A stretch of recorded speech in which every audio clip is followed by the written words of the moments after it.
എൻ്റെ പുറകിൽ കാണുന്ന 2 കടകൾ ചീനന്മാരുതാണ്. അതിന്ന് അവധിയാണ്.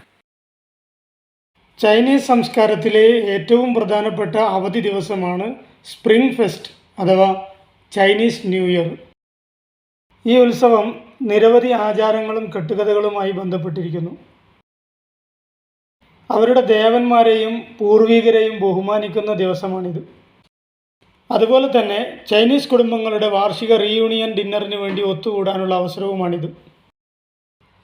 വീടുകൾ വൃത്തിയാക്കിയും ചുവന്ന പേപ്പർ കട്ടിങ്ങുകൾ കൊണ്ട് ജാലകങ്ങളും വാതിലുകളുമൊക്കെ അലങ്കരിച്ചും ചുവന്ന കവറിൽ പണം നൽകിയും അവർ ഭാഗ്യം പ്രതീക്ഷിച്ചുകൊണ്ടിരിക്കുന്നു.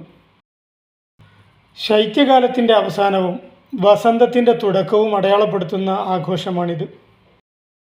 15-ാം ദിവസം നടക്കുന്ന വിളക്ക് ഉത്സവം വരെ ആഘോഷങ്ങൾ നീണ്ടു നിൽക്കും.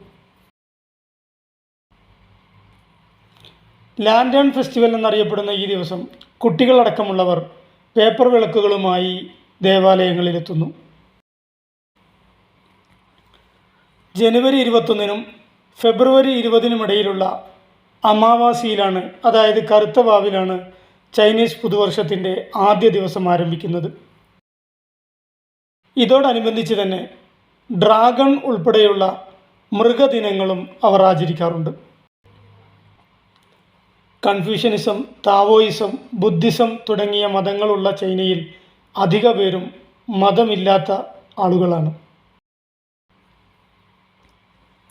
1400 വർഷത്തോളമായി ഇസ്ലാം മതവും ചൈനയിൽ ആചരിച്ചു വരുന്നുണ്ട്.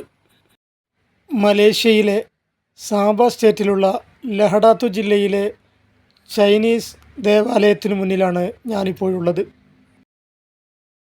വ്യാളിമുഖനും വ്യാളിമുഖിയും അരയന്നങ്ങളും സർപ്പങ്ങളുമൊക്കെ അടങ്ങുന്ന സിമൻ്റ് ശില്പങ്ങളാൽ സമൃദ്ധമാണ് ഈ കെട്ടിടത്തിൻ്റെ മതിലുകളും ചുമരുകളുമെല്ലാം. ചുവന്ന നിറത്തിലുള്ള പ്രത്യേക അലങ്കാര ദീപങ്ങളും ചൈനീസ് ലിപിയിലുള്ള ആലേഖനങ്ങളും തോരണങ്ങളും കൊണ്ട് ആഘോഷവേളയെ അവർ ധന്യമാക്കുകയാണ്.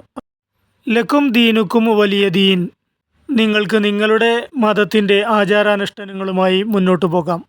എനിക്ക് എൻ്റെ മതത്തിൻ്റെ നിഷ്ഠകളും വിശ്വാസങ്ങളുമാണ് കരണീയം എന്നതിൽ കവിഞ്ഞ മറ്റ് വികാരങ്ങളൊന്നുമില്ലാതെ. മലേഷ്യയിൽ നിന്നും ഫൈസൽ വടപ്പുറം.